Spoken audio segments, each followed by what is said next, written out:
भगवान जिससे भगवान ने मांगा हो वो केवट जी कितने बड़े हो गए होंगे, विचार करिए।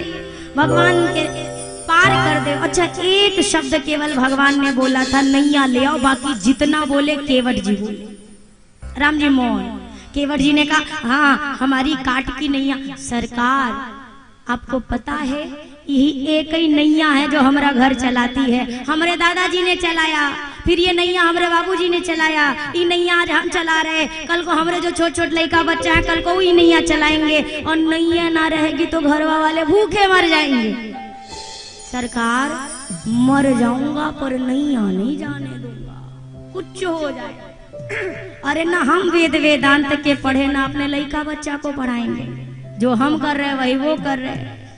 अरे पाते भरी सहरी सकल सूते वारे वारे, केवट की जाति कछु वेदना पढ़ाए हो, केवट की जाति कछु वेदना पढ़ाए हो।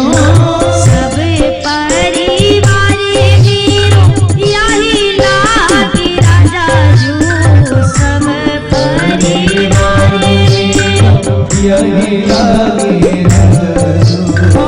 तीन वित्तहीन कैसे दूसरी गढ़ाए हो, तीन वित्तहीन कैसे दूसरी गढ़ाए हो। मोती घरनी जो तरनी करनी मेरी, गौतम की घरनी जो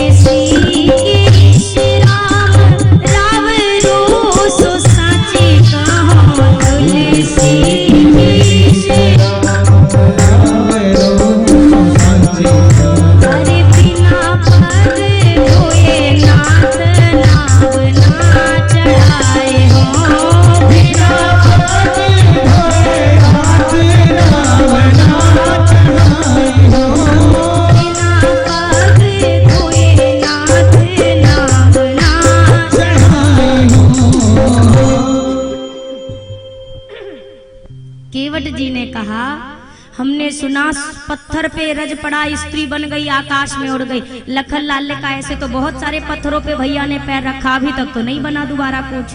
बोला हम भी इतने मूर्ख नहीं हैं, हमें भी पता है सब नहीं बनते हैं। तो कौन बनता है? जिसकी ओर ये टारगेट करके निशाना अपना साध देते हैं वही बनता है। आपके भैया ने जब पत्थर की ओर इशारा किया, पूछा मुनि शिला प्रभु देखी, जिसकी ओर ये इशारा करके अपना बिल्कुल एक सेट कर देते हैं ना निशाना, वही बनता। आते ही इन्होंने हमारी नैया की ओर अपना निशाना साधा है, इसका मतलब आज हमारी नैया पे संकट है।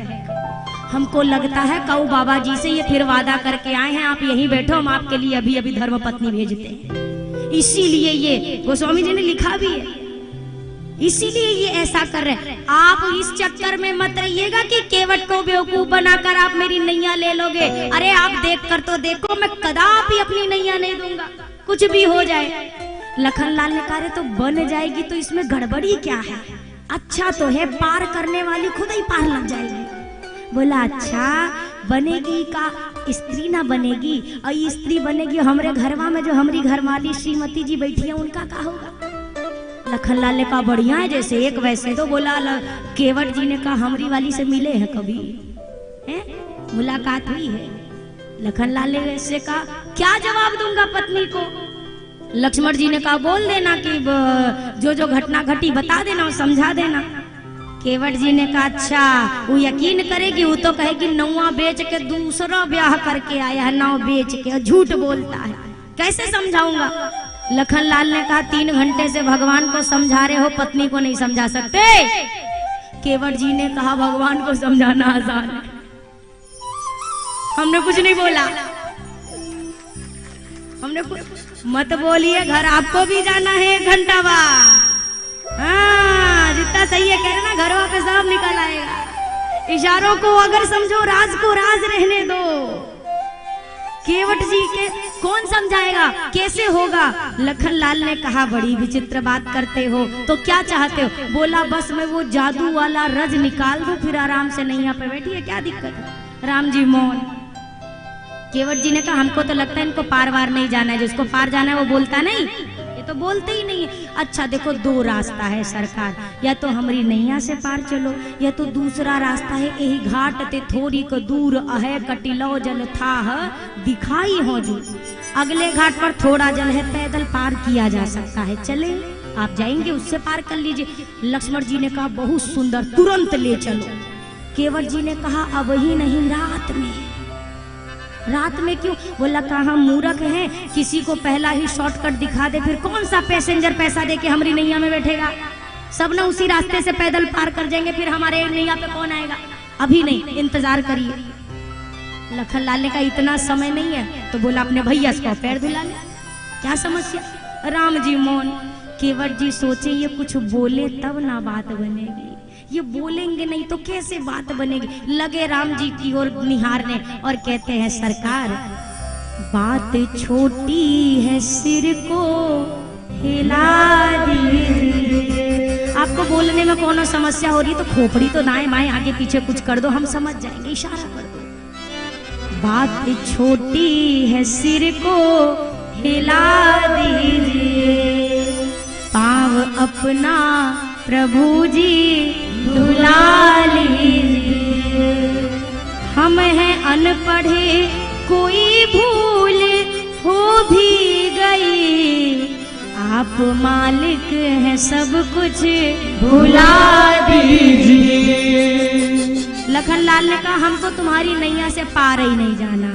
केवट जी ने कहा शौक से, गैर मल्लाह आएगा हरगिज नहीं, नाम लेकर किसी का बुला लीजिए। चाह दोनों की है देर, अरे किस बात की, शीघ्र ही कुछ न कुछ फैसला कीजिए। क्यों आए हैं आप यहाँ? लखनलाल ने कहा तुम्हें नहीं पता, पार होने आए हैं। केवट जी ने कहा हम हूं तो पार ही होने खड़े हैं, आपके भैया कुछ बोल नहीं रहे हैं तो हम कैसे पार करें? अब राम जी के चारों ओर केवट जी लगे घूमने, गोल गोल घूम रहे हैं, देख रहे हैं ध्यान से। लक्ष्मण जी ने क्या कर रहे हो? बोला ढूंढ रहे हैं। क्या ढूंढ रहे हो? पोटली। पोटली? कैसी पोटली? अरे हमने सोचा आपके भैया अयोध्या से कुछ पोटली में लाए होंगे जो हमें उतराई में देने का सोच रहे होंगे, हमने देख लिया हम रही तरह यहू ठन ठन कुछ लेके। अच्छा अब समझा आपके भैया क्यों नहीं बोल रहे हैं। अरे क्यों चिंता करते हो सरकार? चिंता मत करो, पद कमल धोई चढ़ाई, नाम नाथ उतराई चाहो। उतराई नहीं चेक लूंगा, पार भी कर दूंगा। चलो अब आप बताओ। राम जी अब भी मौन। केवट जी को लगा भरोसा ही नहीं इनको तो हमारी बात पे। अब भरोसा दिलाया, मोहि राम राउर आनी दशरथ शपथ सब साची कहो। आपके बाबूजी की सौगंध लेकर कहता हूँ पार करूंगा, एक पैसा उतराई में नहीं लूंगा। आप अपने बाबूजी की कसम खाएंगे विश्वास दिलाने के लिए कि पड़ोसी के बाबूजी की? अपने की ना खाएंगे जिन पर है आपका अधिकार। केवट जी ना अपने बाबूजी की नहीं खा रहे, मोहि राम राउर आपके बाबूजी की सौगंध। लक्ष्मण जी ने कहा हमारे पिताजी की सौगंध लेते। धनुष की ओर तीर की ओर हाथ बढ़ाया। केवट जी ने कहा बरु तीर मारहु लखन पे, जब लगी न पाए पखारी हो, तब लगी न तुलसीदास नाथ कृपालु पार उतारी हो। आपको मारना है ना, मार दीजिए। हम तो कहते हैं देर मत करिए, थोड़ा जल्दी करिए, फुर्सत कम है हमारे पास, जल्दी मारिए। लक्ष्मण जी ने कहा तुम्हें मरने से डर? अरे इतना गोल्डन चांस मैं जाने दूंगा। स्वर्ण अवसर आया है। हमने सुना है लक्ष्मण जी, हमरे दादाजी कहा करते थे कि मरते बेरा में काऊ के मुंह में राम आ जाए नाम तो उतर जाता है। अरे नाम की कौन कहे, हमारे आगे तो साक्षात राम खड़े हैं, हम कितनी बार तरेंगे कौन बताएगा। और हमने सुना है, हमारे बाबूजी एक बार बता रहे थे कि जब कोई मरने वाला हो तो उसके मुंह में 2 बूंद गंगा जल डाल देना चाहिए, उसके पाप नष्ट हो जाते हैं और पार हो जाता है। आप मुझे बाण मारेंगे तो कौन सा बाण लगते भर में पट्ट से हम मर ही जाएंगे। 1 मिनट जिएंगे ना, और जब तक जीऊंगा 2 बूंद की कौन कहे 2-4 लीटर पीऊंगा, जब तक मर नहीं जाऊंगा तब तक पीऊंगा, अब पीता रहूंगा। और जब मर जाऊंगा तो मेरे फिर शव की अंत्येष्टि होगी। अब राम जी भी हमारे छोट लड़का बच्चा का मुहुआ देख के सोचेंगे अब तेरा ही कराए बिना कहाँ जाए, अंतिम विधि तक तो रुकबे करेंगे। बढ़िया हम तो कहते जल्दी मारो, किसके हाथ से मर रहा हूँ, मुझे राम जी प्यारे हैं और आप मेरे राम जी को प्यारे हैं। मेरे प्यारे के हाथ से मरूंगा, कितना फायदा में हूँ। मरूंगा हाथ से किसके कि जो रघुवर का प्यारा है। मरूंगा किस जगह पर जिस जगह गंगा की धारा है। मरूंगा सामने किसके कि जिसका दास होता हूँ। मरूंगा किस खता पर पांव करुणा निधि के धोता हूँ। अगर इस पद कमल पर प्राण को खो जाएगा केवट, तो मर कर भी जमाने में अमर हो जाएगा केवट। जल्दी मारिए। लखनलाल ने कहा ये तो बड़ा ज्ञानी है हो, बाण भीतर धर लिया। बोला हमको कुछ बोलना ही नहीं है, इससे आप ही निपटो। आप ही आए थे ना नैया मांगने, पहली बार मैनेजमेंट संभाला, वो भी थे पहली बार आए, मना कर दिया। कौन है ये? राम जी ने कहा हमारा भगत। लक्ष्मण जी ने कहा जो आपकी एक को बात ना माने वही आपके भक्त। बोला और कौन नहीं मान रहा? लक्ष्मण जी ने कहा एक से कह रहे हैं आ जाओ, आ नहीं रहा है। एक से कह रहे हैं चले जाओ, जा नहीं रहा है। कौन? सुमंत जी।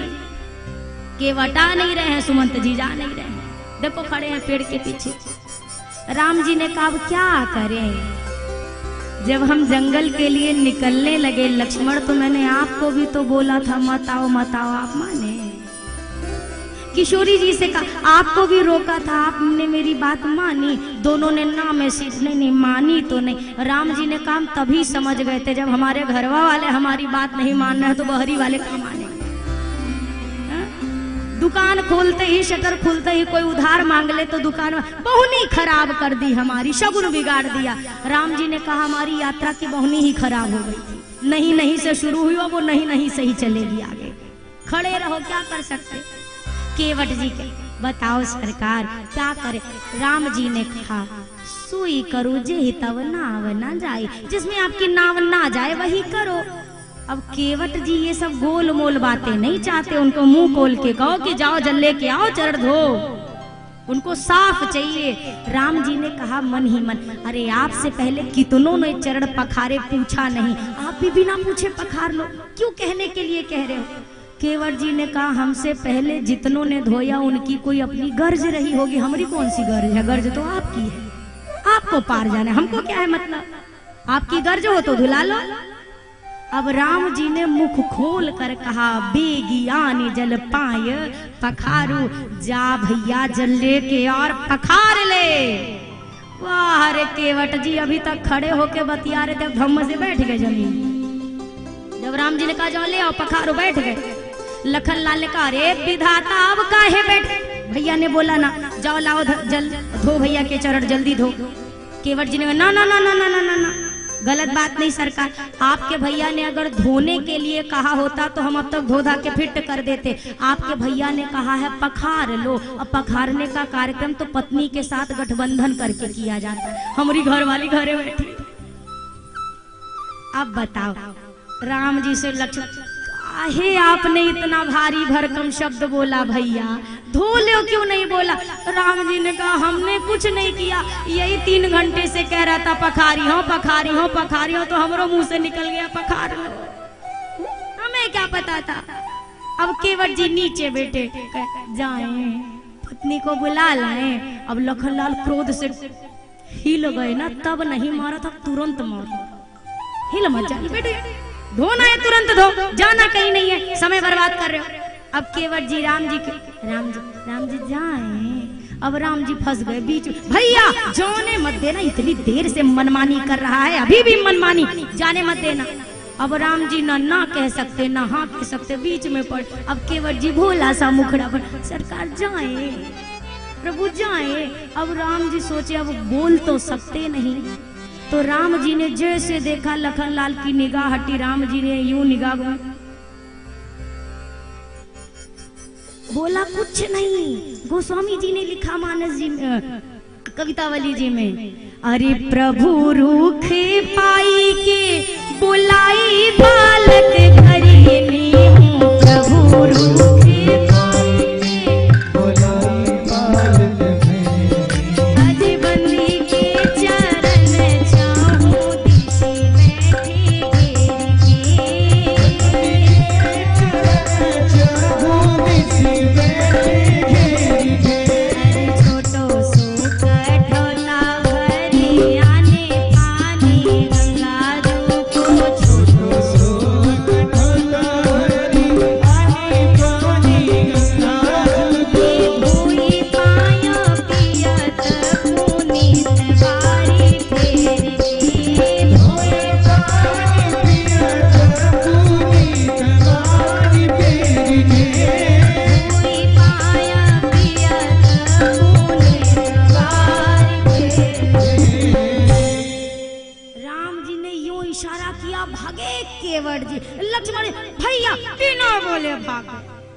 केवट जी पहुंचे और जोर से बाहर से ही चिल्ला, और चिनवा मुनवा टिनवा भगवान आए हैं रे।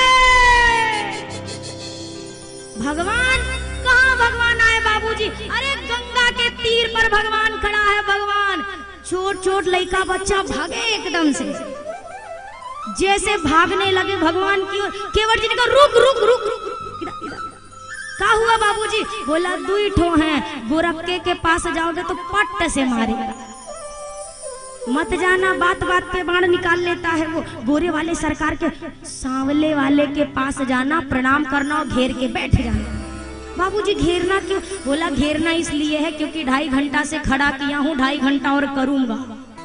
बीच में से उठ के चले गए तो घेर के बैठो। अब ये पत्नी से कहा तुम भी चलो, तुम्हारे ही बहाने से तो आए हैं, क्या करना? पात्र ले लूं। अब केवट जी सोच रहे कठौती लूं कि कठौता। कठौती स्त्रीलिंग, कठौता पुल्लिंग। केवट जी सोचने लगे कठौती अगर बिटिया बन गई तो भैया हम तो खुद ही भूखे मर रहे, उसका पालन क्या करेंगे? सोचा कठौता ले ले, लड़का बन जाएगा तो ये कल से नाव चलाएगा, हम इससे शाम को हिसाब मांगेंगे। बढ़िया, बहुत दिनन पे मिले हो दयालु आज, याते हमें पूर्ण निज इच्छा कर लेने दो। अति मति मंद में गंवार दीना नाथ रहो, याते दीन बंधु कुछ शिक्षा कर लेने दो।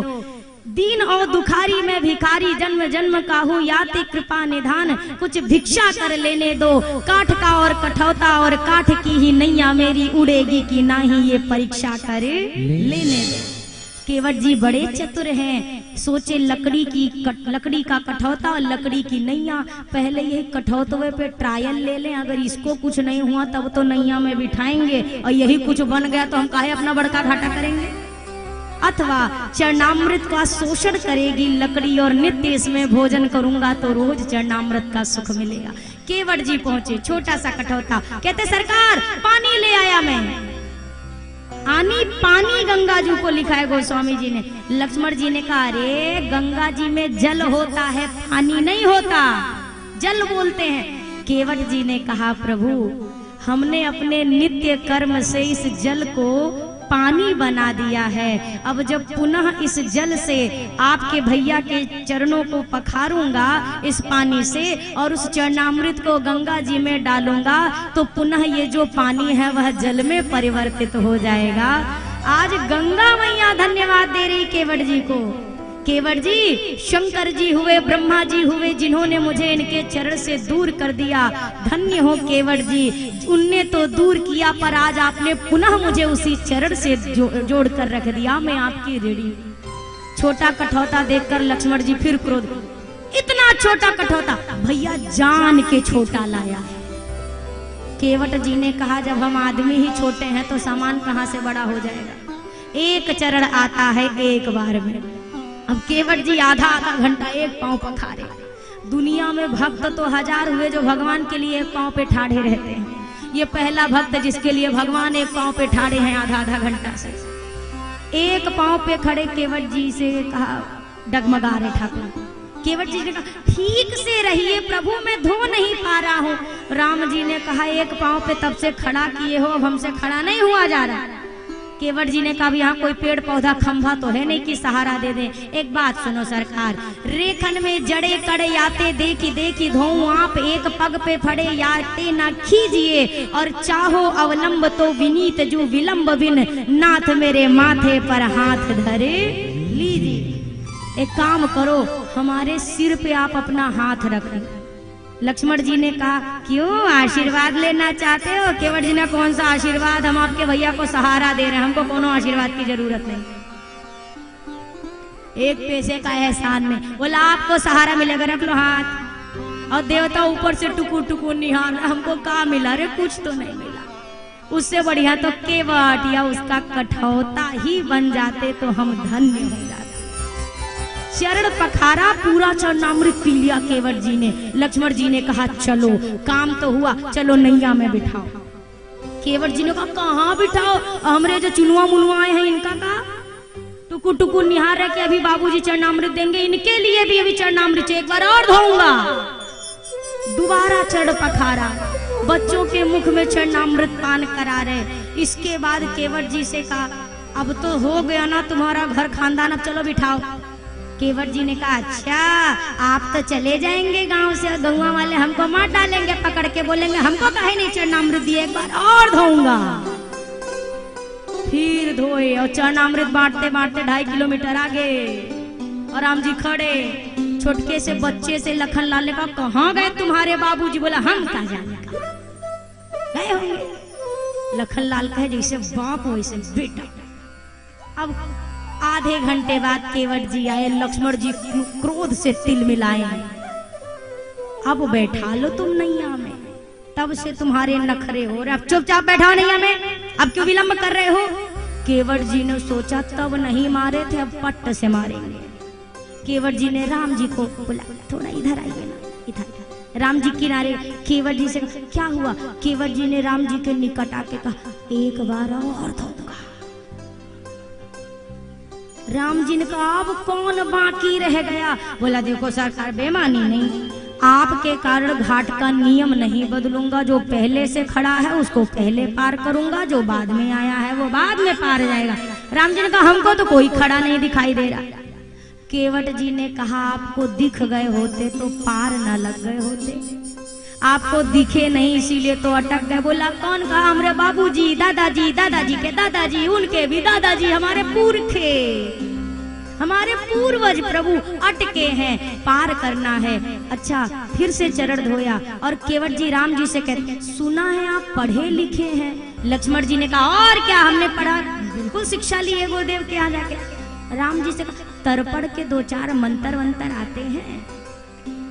राम जी से ही मंत्र पढ़वा के अपने पितरों को तर्पण दिया और अपने पूरे कुल का उद्धार कर दिया केवट ने। इसीलिए कहते हैं भक्ति 21 पीढ़ी को तारता है, 10 पीछे की, 10 आगे की, और एक वो कुल जिसमें उसका स्वयं का जन्म हुआ हो। केवट जी की पीढ़ियां तर गई, नैया में बिठाया और जब ले जाने लगा नैया मैया, गंगा मैया में ऐसा उछाह आनंद, हिलोरे लेने लगी। केवट जी कहते हैं हाँ मैया आप ऐसा करो ताकि 1 ही मिनट में ये पार हो जाए। अरे थोड़ा आराम से चलिए। केवट जी जान करके नैया को भंवर में डाल देते थे। क्यों? भंवर ताकि नैया घुमा के फिर उधर ही पहुंचा जाए। 3-4 बार यही किया केवट जी। जानते हैं उस पार चले गए तो फिर ये रुकने वाले कोई नहीं रोक पाया, हम क्या रोक पाएंगे। जैसे 4-5 चक्कर लगे, राम जी ने कहा भैया केवट तुम गोल गोल नैया घुमा रहे हो, हमको चक्कर आ रहा है चक्कर। केवट जी ने दोनों पतवार छोड़ दी, बोला बहुत सुंदर, आपको 4 चक्कर में चक्कर आ गए और आप हम जीवों को जब 84 लाख के चक्कर में कटवाते हो, घुमाते हो, तो क्या हमें चक्कर नहीं आते होंगे। लक्ष्मण जी से राम जी ने कहा भैया अब मौन रहना ही ठीक है, नहीं तो बीचे नैया में लेके बैठा रहेगा। पार किया, दंडवत किया केवट जी ने। प्रभु को संकोच कुछ दिया नहीं। माँ ने मुद्रिका उतार कर देने चाहिए, पर केवट जी कहते हैं नाथ आज मैं काह न पावा, लौटते समय जो दोगे मैं हर्ष से लूंगा, पर अभी नहीं चाहिए। केवट जी कहते हैं सरकार, मैं रहता गंगा तट पर हूँ, तुम रहते जल निधि तट पर हो। मैं गंगा तट का केवट हूँ, तुम भव सागर के केवट हो। अगर खुद को ऋणी समझते हो तो ऋण भी वहीं चुका देना। गंगा से पार किया मैंने, मुझे भव से पार लगा देना। मैं आपके घाट पर आऊं तो आप मुझे पार कर देना, बस इतनी चाहत है। लखनलाल ने कहा, एक सादर आमंत्रित हैं आप, एक बार हमारे घाट पर आइए तो सही। हम भी तो शेष नारायण रूप में वहीं मिलेंगे, आप वहीं भेटाएंगे। बड़े भाव के साथ केवट जी के साथ वार्ता हुई।